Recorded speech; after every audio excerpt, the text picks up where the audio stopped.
السلام عليكم ورحمة الله وبركاته. أهلا بكم في قناتنا حلاوة الأكل المصري. ازيكم حبايبي عاملين ايه؟ يا رب دايما تكونوا بخير وفي أسعد حال. النهاردة إن شاء الله هنعمل مع بعض أحلى صينية بطاطس بكفتة اللحمة. طريقها سهلة جدا وكمان بسيطة خالص وما بتاخدش وقت معانا. ما شاء الله عليها. وطعمها بيبقى لذيذ جدا. بس قبل ما تتابعوا بقى الفيديو زي ما احنا كل مرة بنقول لكم. يا ريت اللي ما اشتركش في القناة يتفضل ينورني باشتراكه. وكمان يفعّل الجرس. وما تنسونيش بقى طبعًا باللايك. يالّا بقى نشوف مقاديرنا إيه. دلوقتي إحنا هنقول مقادير كفتة اللحمة. معانا حوالي كيلو من اللحمة المفرومة ويكون عليها نسبة دهن كده. ما تكونش حمرا خالص زي ما إحنا شايفين. ومعانا بصلتين كبار يكونوا مفرومين فرم ناعم. ومعانا كوباية من البقدونس. ومعانا كوباية من كمان كوباية من البقسماط الناعم. ومعلقة كبيرة من التوم. أمّا بقى التوابل بتاعتنا معانا معلقة صغيرة من السبع بهارات ومعلقة صغيرة من توابل الكفتة ومعلقة صغيرة من الفلفل الأسود ومعلقة ملح.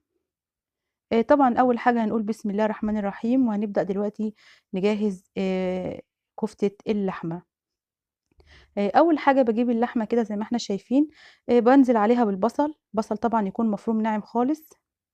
ومعانا معلقة كبيرة من كمان التوم المفروم. باحطها بردك على اللحمة والبصل. وبعدين باحط كمان عليهم كوباية من البقدونس. بقدونس يكون مفروم ناعم كده.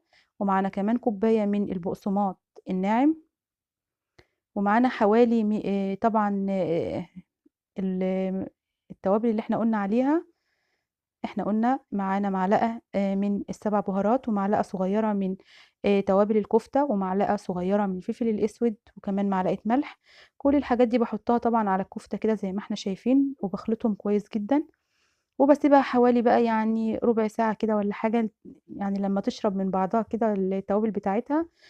وبعد كده أو نُص ساعة براحتك يعني لو كل ما تسيبيها كل ما يبقى أحسن يعني.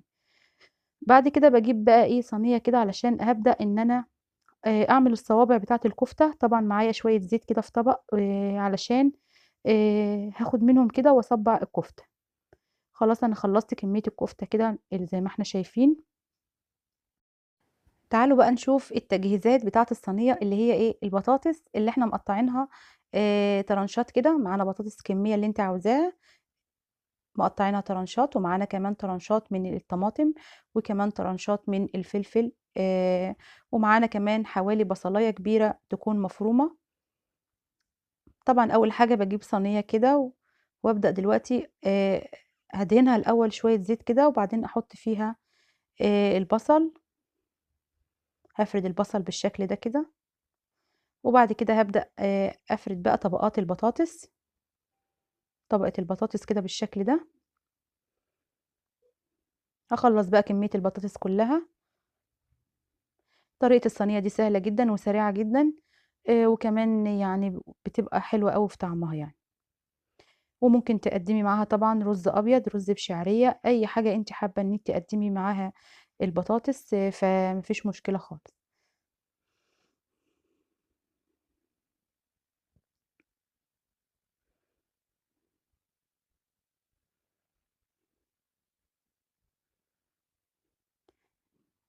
خلاص أنا خلّصت كمية البطاطس كلّها أهيًا. هانزل بقى دلوقتي بشرايح الطماطم أو الطماطم متقطّعة طرنشات زي ما إحنا شايفين كده.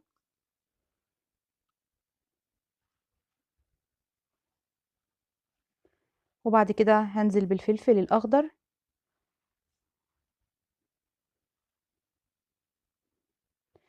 طبقات الصينية ديّة بتتحط فوق بعضها كده بس بتبقى بتدّي شكل جميل جدًا كمان في المنظر بتاعها. وكمان بيبقى كل ده أمّا بيستوي بيدّي طعم حلو أوي.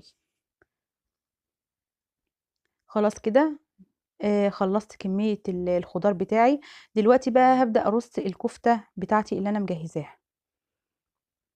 هارصّها بالشكل ده كده.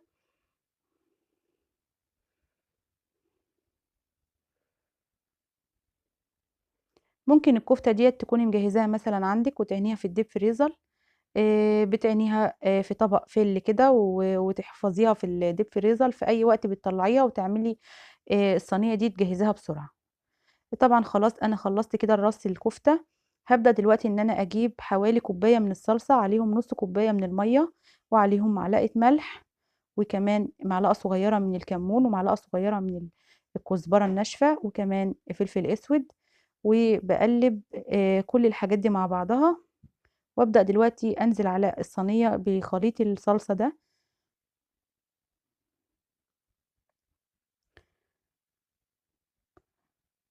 خلاص كده، وبعدين باحط على وش الصينية كده شوية زيت، أو معلقة زبدة، أو معلقة سمنة بلدي زي ما تحبي بقى، وبعدين بادخّلها الفرن. ما شاء الله دخلت الفرن واستوت معايا أهيّة، وما شاء الله شكلها جميل جدًا، وكمان طعمها لذيذ خالص. دي النهارده كانت وصفتنا صينية البطاطس بالكفتة أو بكفتة اللحمة. طريقتها سهلة جدًا، يا رب تكون عجبتكم.